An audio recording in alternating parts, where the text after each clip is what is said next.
para a Brit Hadashah é realmente a língua fiel, Kadosh, santa, então por que essa Perushot, Targumi, o que isso quer dizer até então? Não precisava dessas colocações, né, na Brit Hadashah.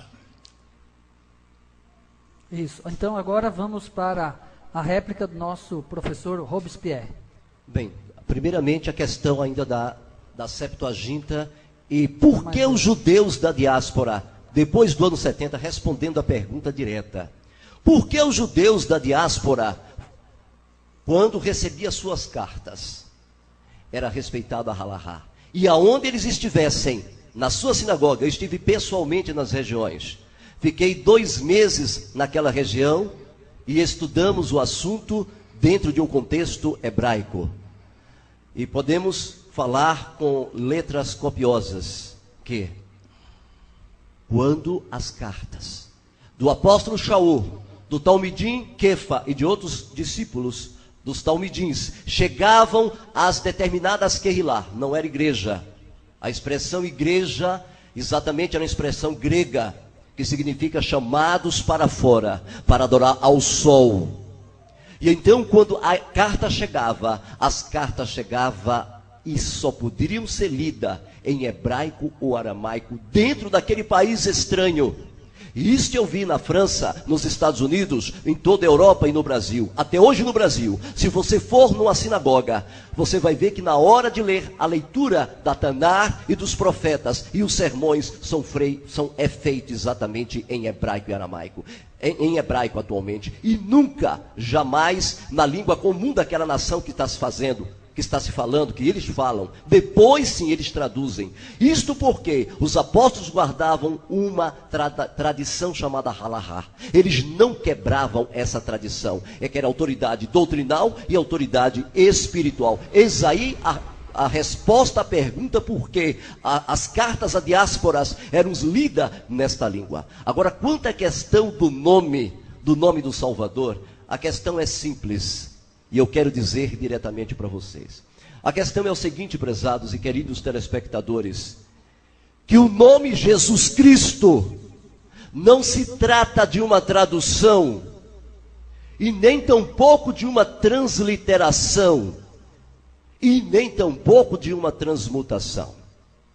O nome Jesus Cristo e a pessoa de Jesus Cristo exatamente era um indivíduo criado por Roma, ainda no período antes exatamente da Torre de Babel.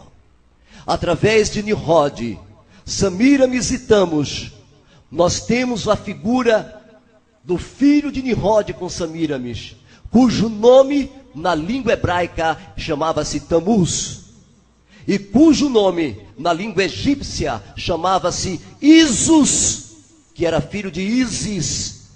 E esse indivíduo, juntamente com seu pai, que no Egito era chamado de Nimrod,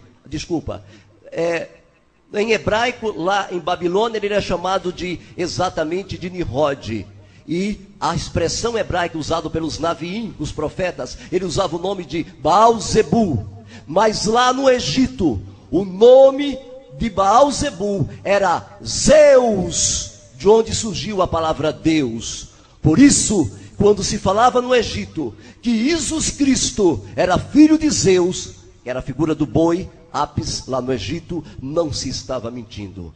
A prova técnica disso, irrefutável, o que houve exatamente no 1º século, no 3º século, por Constantino, no 4º século, no Concílio de Niceia, não foi uma imposição de um nome transliterado, não foi a imposição de um nome traduzido, e nem tampouco de um nome transmutado. Eles pegaram a pessoa mitológica de Jesus Cristo e substituiu no lugar de Yeshua, o Mashiach de Israel.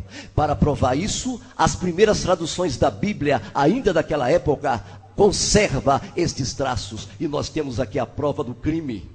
Nós temos, porque aqui só falamos com prova, e está aqui a prova do crime. A Bíblia na língua antiga, na versão antiga, exatamente em um italiano antiguíssimo, numa linguagem romana. E aqui está, a língua é tão tremenda que exatamente na primeira página, onde você fala, no princípio criou Elohim os céus e a terra, veja que aqui está, na própria Bíblia, em latim antigo, em um latim mais italiano, lá em Septo, Domini Zeus. Domini, para quem não sabe, significa Senhor. Zeus significa Zeus, que na terceira declinação do genitivo é Deus, é a mesma pessoa.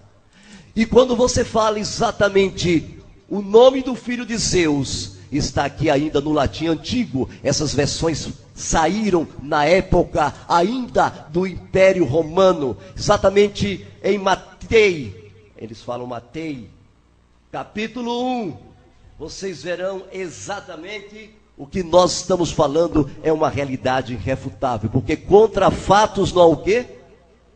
Argumento, não há argumento. Está aqui no capítulo 1 de Matei, Evangelia do Pan Matei.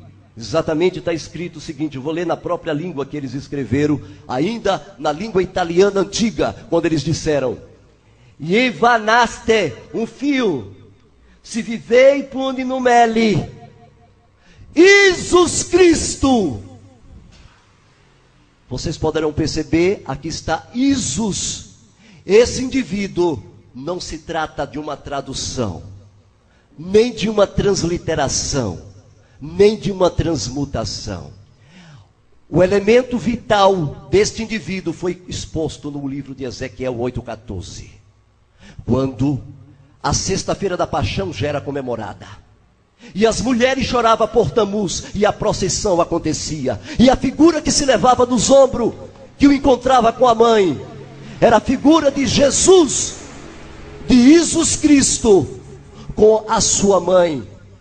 A língua, o mundo foi dominado por Roma, e na língua romana, o deus romano Isus foi mais político, mais confortável para Constantino colocar a pessoa, e não o nome, a pessoa de Jesus Cristo no lugar de Yeshua, o Mashiach.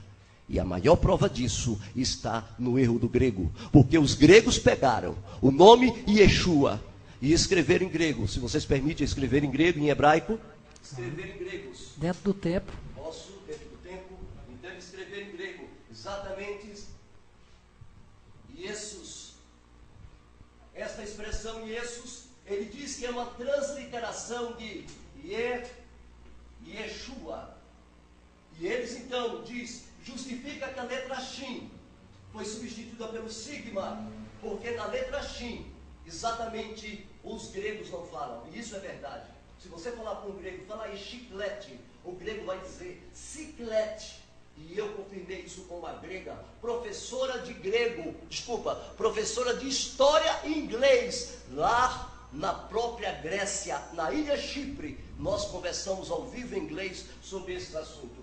Também a letra Ain, os teólogos justificam que no grego essa letra é feminina, e no grego é impossível você transferi-la, sendo que ficou o U e o S, que eles representa como Ni e o sigma final. Primeiro, esse sigma, esse S nem existia.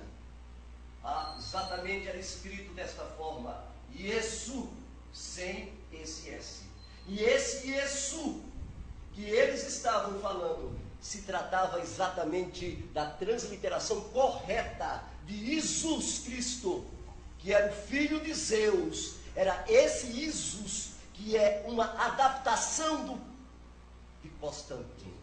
Constantino queria isso para unir o Império Romano. O nome Jesus foi um nome sincrético, um nome de um sincretismo. E finalizando para vocês entenderem. Então, eles disseram que o Ain não caberia aqui. E é a maior das mentiras, porque o Ain, se você colocar o alfa do Ain do grego, você tem Yeshua. A prova do crime é que eu estou com a própria Bíblia grega nas minhas mãos. E na própria Bíblia grega, depois poderão ver os documentos no DVD, o Nome do Eterno, vocês poderão perceber. No YouTube, vocês podem pegar para vocês. E lá está mostrando exatamente em grego, Yeshua, ou seja, Aqui eu não estou defendendo uma transliteração. Isso é transliteração correta. Eles estão transliterando Yeshua para Yeshua, mas não foi o caso aqui, queridos. O caso aqui, colocado em relação à pessoa de Jesus, eles não mudaram o nome, não transliteraram o nome, eles não fizeram uma mudança, eles pegaram a pessoa de Tamuz e substituíram, que era Isus em Roma, e substituíram no lugar de um moreno, um homem meio negrotado, cabelo crespo, feio, e esse rapaz chamava-se Yeshua. Era este indivíduo que foi o Cordeiro de Elohim que tira o pecado do mundo. Ele é o Salvador do mundo, e não esse Jesus Cristo apresentado por Constantino. Provas, encerrando as minhas palavras. Isso está no próprio livro. Hoje a Igreja Católica colocou isso em evidência. E está no próprio livro, Código da Vinci, já à disposição de toda a humanidade. Tá bom.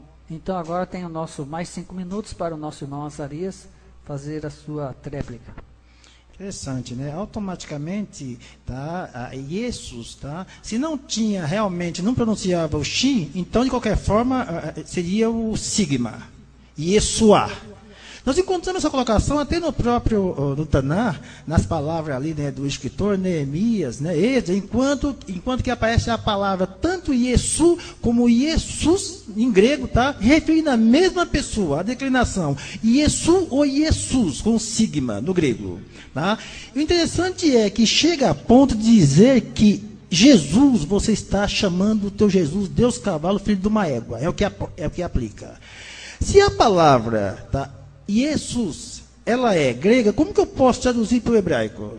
O hebraico é Yeshua. E esse nome não foi transliterado nem traduzido. Tá? Então eu posso fazer uma equivalência de nome. Automaticamente, Moshe. Mas em português se escreve Moisés. Aí vai uma declaração de um S, que também é o caso de Jesus. Se Moisés, tá, no grego, tá, ou no português, leva um S, no hebraico é Moshe, não vai o sigma, no grego vai. Então a declinação aconteceu com o nome Yahoshua e com o nome Yeshua. Por que que antes do cativeiro babilônico, o próprio, né, Yeshua é chamado de Yahoshua? Após o cativeiro passou a chamar Yeshua. Então essas picuinhas de declinações para lá e para cá, e querendo, se você pegar qualquer nome de pessoas, dá o nome de uma divindade pagã, qualquer nome, inclusive o meu, que é Azarias, foi chamado de Abednego, Deus Nebo, lá em Babilônia. O que importa é o nome da pessoa ou a pessoa do nome? Quanto Jesus existia na época da Tanar? Cerca de 18 a 19 pessoas com o nome Yeshua. Qual que era o Mashiach de Elohim? Qual que era o Bene Elohim? Era Yahoshua, filho de Nun? Era o sacerdote? Qual Yeshua que aqui o texto está tratando? Então, nome, até que ponto esse nome tem tanto poder? O que é uma aberração é pegar o nome em grego e levar para o hebraico, porque a palavra hebraica, né, sus é cavalo mesmo, ie, né, é o nome, né, eterno, né? Então, o tetragrama, ie, Yeshua, o nome do pai no filho. Mas Jesus, a palavra é grega, não é tradução, não é transliteração. O nome Keifas não é tradução e não é transliteração. Mas pegou o nome Keifas. Há pouco eu ouvi o professor dizendo que a palavra Keifas. Essa Bíblia aqui judaica está escrito Keifas, mas não é o nome dele. Eu posso escrever aqui no oráculo sagrado, Kadosh, apelido das pessoas? Ou nome conotativo? Então veja, irmãos, tá? Se realmente Jesus, para o hebraico, é Deus cavalo, eu estou falando em grego e não em hebraico. Porque em grego, cavalo é hipo. E Deus é Theos. Então, é lógico que se eu sou um judeu, estou escrevendo a um povo judeu, tá? Eu tenho que falar na minha língua, no meu idioma. Quem quiser que traduza e procure me entender, use o intérprete. Tá? O que fica difícil é dizer, é uma blasfêmia, porque se for blasfêmia, tá, teria que sacrificar, vou bater na mesma tecla, os 70 sacerdotes. Então, graças a Deus, terminamos o primeiro bloco, né, de perguntas aqui na nossa igreja, nos nossos vamos dizer assim, estúdios improvisados